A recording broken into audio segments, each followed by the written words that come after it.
Jared Padalecki.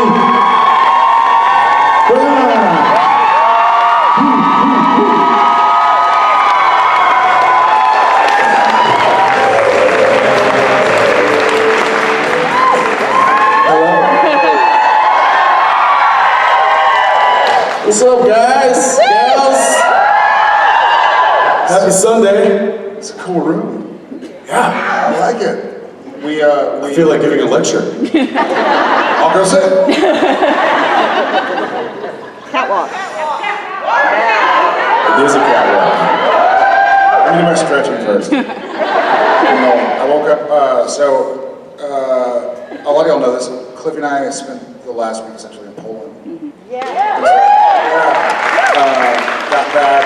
We left Friday from Poland, landed Friday here. We're going like Poland to Munich to Newark to here. And I kind of got in, I was like, I feel better than I think I thought I was going to feel. This morning, not so much. I did the delayed reaction. I think so, yeah. I did the responsible thing and went and had room service and went to bed by 9. I woke up at 2:30. I was like, That's going to be great right around 3 this afternoon. You're going to feel great. coffee. Sorry, I had coffee. Any first timers? We've been doing this for 20 years. Yeah. What's it? They're like, we just started watching your show last month. So. Anybody start either during the pandemic or after? You made it all the way through? Yeah? 4 times? Same? You're like, I could find another show. But I'm just going to rewatch this one. I respect that. There's a lot to hey, what's our excuse? We could do another show. Let's do another 14 years. Let's do another 13 years. That's true. Happy to be here. Honored to meet you guys and gals. And, I think let's go ahead and see if anybody has any questions, unless you have any other announcements or lectures. No, I really have a bad lecture joke, but I'm not going to say it. So. No, it's probably inappropriate. We're in the South. It's pre-noon on Sunday. We're all either drunk or don't know the South.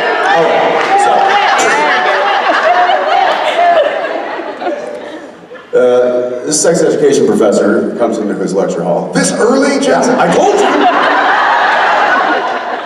He's carrying a banana. And he says, today, class, I'm going to teach you how to put on a condom. I have this banana here because I have a hard time getting an erection on an empty stomach.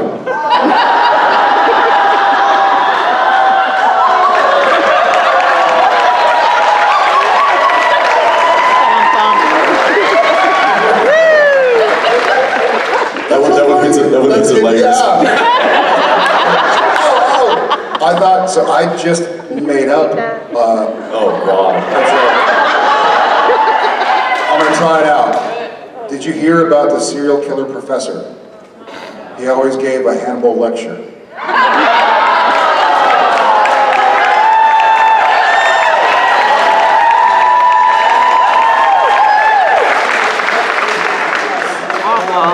You just made that up? Yeah, I like it. I can tell. Fair enough. Yes. All right, after those two car accidents. Those two singers. Someone help us. Yeah, someone help us. Right over here. Jared, I understand. Oh, wait, hang on, we'll get your mic so we can. Okay, sorry. I understand you're waiting to get ACL surgery? Or I need it. I haven't gotten it yet. No. I was just I wondering. need it. Did you just make that up? I did. I can tell. And I know that you shouldn't go to your family for such things. Yeah. But I wondered if your brother was going to help you out with that. He's been helping me. So yeah, I injured my ACL pretty badly in August.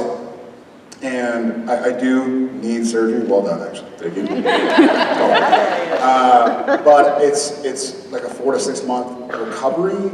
So until we find out about Walker, I can't risk getting surgery, and they're like, hey, we're ready for you to film next month. Like, I can't move. Unless, if season 4 of Walker comes back, it's just like Walker's in the office. It's too desperate. Playing Wordle. Yeah. But yeah, so he's been helping me. He's MRIB and some other. Speaking of Wordle, I got it in 2 today. Just You did? FYI. Yeah. I was in 3. Did you see the hat picture I sent? The what? The picture of the hat I sent to the Wordle group. No? Look at it. I don't have it on the phone. It made me laugh out loud. I woke up a little delirious. We have a Wordle text thread. And it's like 6 or 7 of us. And every now and again, something non-Wordle related makes it in. And I think this morning, when I woke up at 2:30 or whatever it was, I saw it and I was like, so I read it again, I was like, it's a hat. I found it funny. Well, I don't remember what it says, exactly how it says it, but it's funny to read it. You'll like it. Thank you for sharing. Do you know the saying, if you teach a man to fish, or if you give Oh, I did see that. Yes, that was amazing. Yeah, it wasn't that Maybe because you didn't read it at 2:30 in the morning. That could have something to do with it. Anyways, thank you. I'm hoping to just be able to rehab it. I haven't been able to really do lower body stuff in a while, but my brother seems to think that if I get some pretty intense physical therapy done, maybe I can avoid surgery. Wait, I have a question. Why shouldn't you have your family do, his doctor's like one of the best orthopedic surgeons in Austin. You know what? I asked that question to Jeff when I got my shoulder done. So do y'all know? Because here's the explanation my brother gave me. It's a violation of HIPAA. It's not a violation of HIPAA. Get it? It's a conflict of Yeah. Well, I guess interest. so the reason I think it might be a conflict is because, let's say you're doing surgery on a loved one, and something happens during the surgery when they're anesthetized, and it's like, oh shit, there's a clot, we have to amputate the leg, otherwise this could kill somebody. Then the conflict could be like, well, I don't want to amputate my brother's leg, let's just say it works out, and the clot ends up coming, so it's you're supposed to be super objective, like do what's best for the patient. Yeah, if you're emotionally invested, You can't be objective. Right. it's more difficult Like to be a- objective, yeah. Okay. Because you're like, well, I don't want to amputate my brother's leg, like, let's see if we can just make it work out, all of a sudden, flatline. Well, that's I got dark real fast. It's so much death.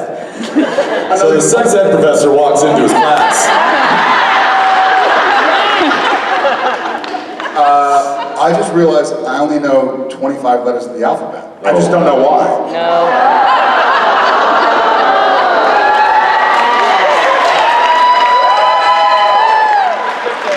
I'm excited to Stick to acting. I think I woke up pretty excited to see my wife and kids and my dogs, and I was FaceTime with kids. And I don't know what dogs see on FaceTime, but I think Coda, my shepherd, is very intelligent. I was in Poland, and I was like, Coda, what's 9 minus 9? He didn't say anything.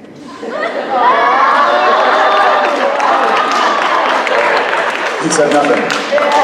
You guys have anything to throw? Now's the time. Never trust stairs, they're always up to something. When you come right down to it, so it's good. I'm gonna shut up. You can choose the next question. I don't even want to be here anymore. Did you guys see The Last of Us? Have you seen that yet? I just started watching it a few episodes in, but the young girl in the show has this book of dad jokes. And there's some good ones in there.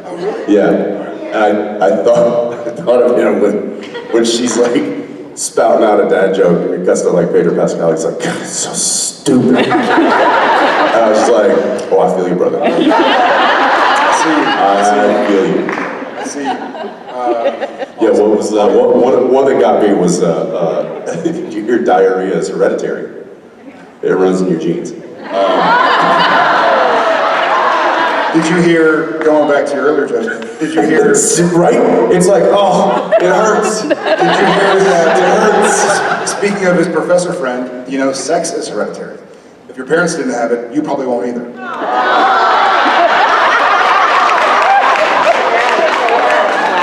I'm on fire. And I'm not going to put you out. Let you burn. Can I get my money back? Please do something else here. All right, all the way over here. Hi. Yep.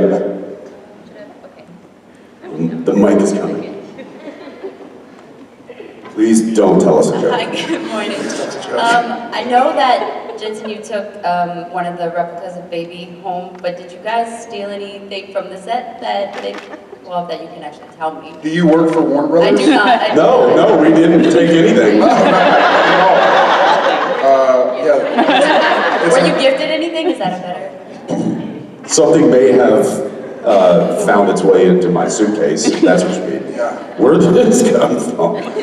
Who do I contact to give this back? Oh, production's closed down. Oh, I guess I'll just hold on to it. There was a lot of There's a that. lot of that. A few times on the last day of shooting a specific location, as for instance, Bobby's house, we were shooting and there was this, like a bronze or brass owl, like paperweight. And I had my eyes on it. And I was like, I want that. I always thought it was cool. I feel like I would play with it when we were waiting for different camera setups and stuff. And so, sure enough, I went and took it. I think the last thing we shot was me and Ackles, and possibly Misha, but definitely Jim Beaver was there as well. And so, it got lost, let's say. And then they called, that's a wrap on, Bobby Singer's house. And everybody's kind of like, oh man, that sucks. And then I went back in to see if there's anything else I wanted to take from the set, or wanted to help find a happy home. And Jim Beaver's in there. And I'm like, you're thinking the same thing I'm thinking, huh? He's like, yeah, but I'm looking for that owl paperweight. So I went back and got it, and I gave it to him. So hopefully he still got it, because that was hard to get rid of. He's got one, in season 1, final episode, when we get in the car, the truck, it's the Impala. That car was like pretty destroyed. And Jared's like, well, it's already destroyed.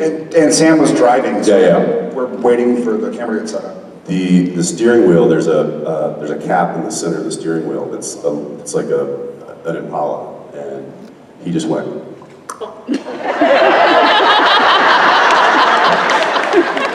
Never seen again. Yeah, there are a few along the way. Yeah. We got some stuff, and I think there was a lot of stuff we wanted, but you understand, like, okay, if we have to come back and reshoot something, there's always a possibility. They're gonna need this, they're gonna need that, but the set deck guys and gals and props and wardrobe did us a solid, and they would check with Warner Brothers, like, are we ever gonna use this again? Like I have my white Lucifer suit, got a few things. He has his, what do you call it? German? I'm one of the girls. Lederhosen. I've got the duster from the Western episode. I also have the purple alternate universe Sam, the preppy guy. I have the OG Samuel. I have Samuel number 2. They made some multiples of it just because it was, and but the original one, the one that was like literally heavy metal, the one that like tried to chip my tooth many times. That one got retired because it was So heavy. because it was so heavy and dangerous that they started putting like lighter metal ones. They cast lighter metal ones that I would wear. But that original one just always was tucked away, and I was like, do we still have that original one? So that one found its way into the car. If you look at the pilot of the first episode of The Winchesters, when it cuts to Dean on the side of the highway, he's riding. When he gets in the car, the Samulet is hanging from the rearview mirror, and that is the original one that I wore pilot of Supernatural. So we have some stuff. Some Legos. Army Men. Somebody gave me a couple of Army Men. Yes. Yeah. Because I didn't get it. He got some, and I was like, oh, wait, I didn't get an Army Man. So thanks for hooking me. I don't know how you got them. I don't want to know. But I appreciate it. Motel key cards, like the from all the motels we go to. Yeah. You have Yeah. Thank you. five I'm gonna stay here in the middle. I'm gonna go right here with you. Yes, ma'am. Okay, since Hang on, y'all- Mike's coming right here. No, okay. Good morning. Good morning. Since y'all are talking about the special things from the show that meant a lot to you, that you really wanted to have, I just wanted to bring up something that I know a lot of us, I've heard it over and over again at conventions, would love to have. Y'all put up for auction like the big banners and there's pictures for sale, but I think everyone in this room would like a picture of you two at the bridge in Milton Allen. And it never shows up. It just, I think when all of us think about the show, Yeah. we'll never forget that scene. And it's so beautiful and poignant, and I just think if y'all consider making that available to us. Yeah, I wonder if it exists. Yeah, that's a good call. It's just beautiful. Yeah.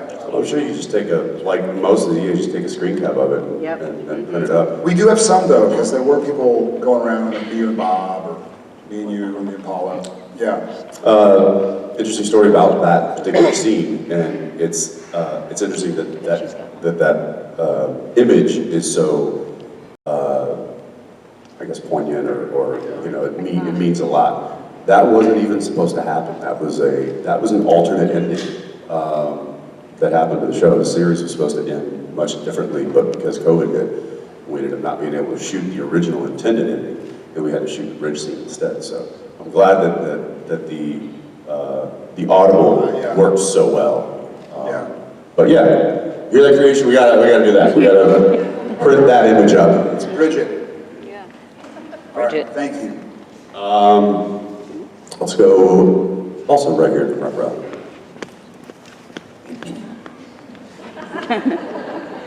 Jensen, I used to watch you when you were on Days of Your Life. Days of Our Lives? Oh yeah.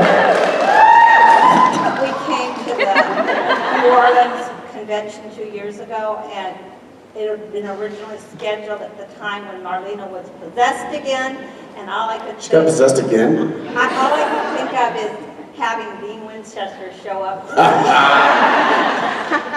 exercise her. Do you think it would have worked? Well, I believe the priest in that show was Jim Beaver. So he should have been handling this a long time ago. I don't know what he was waiting for. That's interesting though, yeah. Have Dean show up in Salem and be like, why this town? What is up with you guys? Why are you all getting possessed so much? Yeah, I think that's something that the Winchester brothers probably could have handled and knocked out in a weekend. Yeah, fair enough. Real quick. I'll Thank keep you. going this way. Let's see in the very back row. 2 fingers up. Yeah, you brother. Nice watch, Jared, by the way. Oh, thank you. Yeah. It's a two-part question I got for Jensen. When are you going to don the cowl and the cape for Batman? Come on. You have one of the top 3 they're saying. And the second one is, was it pretty liberating playing Soldier Boy? Because you were just like a total dick, and it was so awesome. Yeah, it was. Yeah, I don't think you'll ever hear anybody complaining, any actor complaining about playing the bad guy, because it is a lot of fun. I mean, you ask him, like one of his favorite versions of Sam in Supernatural was Soulless Sam, because it's when you get to play the bad guy, it's I mean, honestly, it's a little cathartic. Right. You know, because he's a really good guy in real life. So when he gets to play, I mean, it's debatable. When you get to kind of like find your inner, you know, asshole, it can be cathartic. So yeah, Soldier Boy was a lot of fun. Although that wasn't, and this is the interesting thing, and I love talking about this because you know, people were like, how could you play such a horrible character? And how did you prepare for that and all this stuff? And I was like, well, he doesn't think he's horrible. Like Soldier Boy is the hero of his own story. And that's something that I took from Lee Marvin said years ago in an interview. They're like, why do you think you've made a career out of playing bad guys? And he said, I've never played a bad guy in my life. And I think if you look at it through that lens, then it kind of makes a whole lot more sense of, he doesn't think he's a bad guy. Soldier Boy thinks that everybody else is ridiculous and stupid. he's like, you guys are doing it all wrong. I've got it figured out. I'm the hero here. And so that just makes for just really layered character work and scene work. And it was a lot of fun. And not to mention just the way it was written, the way he related to the other cast members and the other characters of the show was, yeah, it was a lot of fun. I enjoyed it a lot. And Did you get to improv any of that, or no? Was it all scripted? Oh yeah. Can you be more specific? Well, I'll give you one. I don't think I'm speaking at a school here, but Soldier Boy pops up for a brief moment in this new spinoff of The Boys. Whoa. In fact, there's a few cameos from the mothership that come into this spinoff, and my little bit there was heavily improv. I had Kripke with me on set that day, and so he and I were just like, we were spitballing ideas and workshopping it literally in between takes and coming up with a whole different variety of takes. And it's a lot of fun when you're working at that level with that kind of mind who can just, throw something out and you're like, oh yeah, okay, I'm gonna do that one. So there's, it's definitely a beautiful collaboration on that set, and it's much like Supernatural, and that's a testament to Kripke and the worlds that he builds and the type of people he puts in them. So Nice. yeah.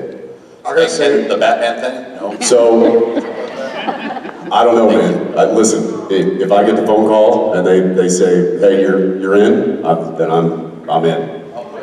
Put a call in, would you? Yeah. Call James Gunn.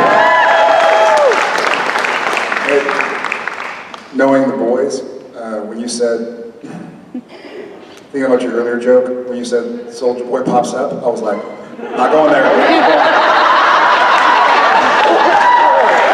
We all did. It shows incredible restraint, Jared. Incredible restraint. Until I just said Until you just said it, you're like, I gotta get something out.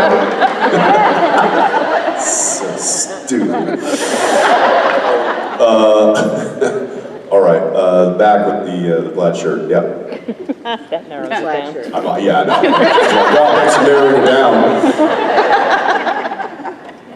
I didn't see a plaid shirt. Oh, I see it. So, what is something that you've learned while working on Supernatural that you've since applied to your future projects? Yeah. Where to begin? Yeah. Where to begin? So much. I think. I can go real quick. Yeah. I was talking about this in meet and greet yesterday. Confidence. Confidence on set, in front of camera, no matter who I'm working with. If I didn't have the 10,000 hours that I had playing Dean in front of a camera, playing anybody in front of the camera, I don't think I would have the confidence that I have now to be able to go onto a completely foreign set like The Boys or like Big Sky or a movie. I used the example of when I did the movie Rust, and I'm working opposite Alec Baldwin, who is he's a legend in the entertainment industry, and he had to like drop a line and was like really upset and was like, God damn it, what's the line? And I was just like literally holding a gun and I was like, well, this is cool. But I think had I not gone through what I went through with Supernatural, and maybe that would have shook me a bit. Maybe I would have been like, oh, he's really upset with us. I don't want to, like it just, I have a certain confidence, not an arrogance, but a confidence when I walk onto a set that helps me do what I need to do, and that's something that I definitely learned and earned on Supernatural. Yeah, I'll second that for sure. I think my head went slightly different. You said other projects, but I'll say even just life in general. I've been very public. I had a lot of highs during Supernatural, meeting my wife, getting married, having kids, being on a TV show, meeting our extended SPN family. I had a lot of lows as well. And there are some times where you feel like it doesn't have to be something mentally. It can be like, I'm just tired. Like, I'm just physically beat down. I've got a broken wrist and I throw stuff. and you feel like this sucks so much. And because we had a great time with Supernatural. I think that's very obvious. There were some times that just sucked. You know, it's 5 a.m. and you're about to do a 2-page emotional scene. You have to get it done by 6 a.m. because then the sun's going to come up, and then you can't shoot anymore because you can't pretend it's dark when it's not. Like, this is all like I'm trying to drink coffee to stay awake, going like, man, I just want this day to end. And almost to a day and to an experience, those were the days that, and we talk about this, it was those days where you get home, you take a shower, and get in bed and be like, God damn, that felt really good. Like, now that I'm on the other side of it, just realizing there's another side of it. There's a saying I like that can be about Supernatural, can be about whatever you're going through. No feeling is final. You know, when you're feeling beat down, whether it's physically, mentally, or you miss your family, or you know, you're worried about this or that, there's another side to that. You can get through that. And so I think Supernatural helped kind of get that into me. Thank you. Over here. I saw your hand first. I also like making Mike run left and right. So sorry. Good morning. Not even noon yet. You already have all your steps in. Right there on the end, like third row. Yes. Hello. Hello. So, Jared, you are obviously doing Walker, but I saw that you've also been doing a little bit on Walker Independence. And so, my question What? Raggy? Sorry, Sorry, I like that was that. So, my question is, I was wondering, which one did you like better? Did you have more fun doing your I had so much little cameo, or? Yeah. And are we going to see any more of that? Because I really enjoyed it. Yeah, I did too. That was amazing. I had an amazing time there. It's an amazing cast and crew that's kind of built a family over there in Santa Fe. I had a lot of fun. We were like riding horses in between takes and horsing around. That was accidental, but I'll own it. Sure it was. I have an absolute blast on Walker. I hope I get the chance to go back to Walker Independence. I hope Walker Independence comes back. I hope Walker. So, you know, y'all's mouths to God's ears, hopefully. But I'd love to go back and play. I think if we were shooting in the same place, I probably would have already done it a lot more often. But Walker's in Austin, and Wendy is in Santa Fe, so it's a bit to get out there and all that. But it's so fun. So fun. But yeah, fingers crossed. Thank you. I think we got time for one more. Thank you. One more. This better be awesome. Let's go right here in the front. Just, oh God, no. Good question. Right here in the front. So I was wondering, out of all the songs in Supernatural besides Carry On Wayward Son, what y'all's favorite is? I think I will forever love Styx Renegade. And I don't think it's called, I forget what the song title is. Space Oddity. What's up? No, I know that one. But Bowie. Ground Control to Major Tom. It's not called Major Tom. Space Oddity. Space Oddity. So those two music cues, I've watched more than a lot of other clips of Supernatural I've watched. I loved the Shapeshifter Rooster. Episode. What was it called? With Rooster? Alice in Chains? Oh, that was also amazing. But no, Styx. The Styx song. Anyways, those two. Night Shifter. Night Shifter. Yeah, Rooster was awesome. But also the whole fairy flying around in Times Waterway. It was perfectly queued up, so those two popped to mind. I mean, Eye of the Tiger's kind of a... Yeah. Kind of an obvious one. But I will also throw in Night Moves. Bob Seger. All right, thank you all so much. We're here all day.